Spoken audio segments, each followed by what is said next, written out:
The New Mutants is a film directed by Josh Boone, the director of The Fault in Our Stars. Even though there is a lot of notoriety on the production of this movie, I'm going to stick with just the movie itself, and then we'll talk about that stuff after.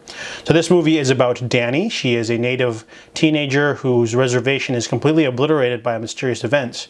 Her father is killed. She wakes up in a hospital.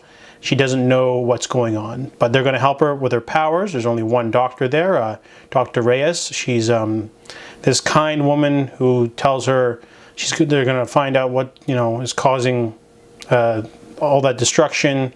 Apparently a tornado took out her reservation, but she knows that there's something wrong. She meets all the other teenagers that are troubled as well. There's Ileana, played by Anya Taylor-Joy. She is a Russian girl who has temper problems. She also killed a lot of men. There's Roberto. He's a Brazilian guy who flares up when he gets too hot. There's Rain. She is a young girl who was ostracized for being in Ireland, I guess, or something. And then there's also Sam, who's caused an accident that killed his father. So right there, the fact that I can remember all of the characters, it's not that bad of a movie in terms of character development. There's also a nice little romance in there. However, I guess the story itself isn't that great. It's a very pedestrian movie. It's going for like a coming-of-age story, but that gets subdued by the horror elements. And the horror elements are definitely thrown out the window for more action sequences. And it's a very weird movie that has a lot of weird tonal shifts, because one moment they'll be like, I'm trying to save you, you're all troubled children, and then they're goofing off and they're like playing with, goofing off in the hallways and stuff. So they also, try to drop some Easter eggs, like they mention the X-Men, they mention the X Corporation, which is Mr. Sinister. But overall, the movie is very pedestrian, it's very bland. It doesn't do anything wrong, but it doesn't make me go like, oh yeah, I love these characters, I want to watch them in 2 more movies, It was just good enough, which is, you really can't have that in today's market for superhero films. You need to, make it amazing, because if not, you'll just get swept away. So let's talk about all the crazy stuff that happened. See, the movie we got was a kind of a bland young adult superhero mixed with a horror film, but not really.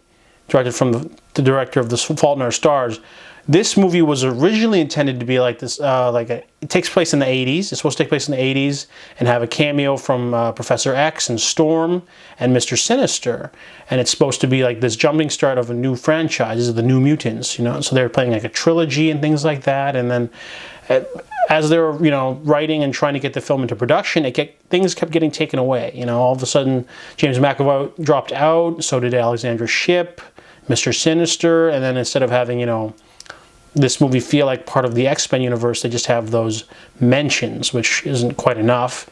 The visual effects are pretty solid, but I think Josh Boone said originally he wanted to have like a really grounded John Hughes meets The Exorcist kind of story.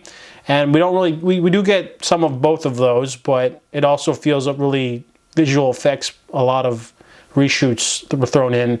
And then I believe they said, since they had the success of, I think that the people in charge of this film, all the executives, they were worried because X-Men Apocalypse did not do well, and they had to, they wanted to make sure this film was successful, so they tried to like change it, and then they gave back creative control to Josh Boone to make it scarier, because I believe there's Logan was the movie that was great, and it was rated R, so they're like, oh, people like violent rated R, so we better take this movie and turn it back into the horror movie that he wanted. And you can definitely tell that there's something wrong. There's also very tortured production history. Also, the film got delayed 4 times, so despite the fact that it only cost like, I don't know, like $80 million to make, or a little bit more than that, it only made up like 50 based off its short theatrical run during a pandemic and VOD. So the movie, yeah, I mean, the acting's not that bad either. It's a pretty good cast. You got, I liked all of the characters. I remember all their names.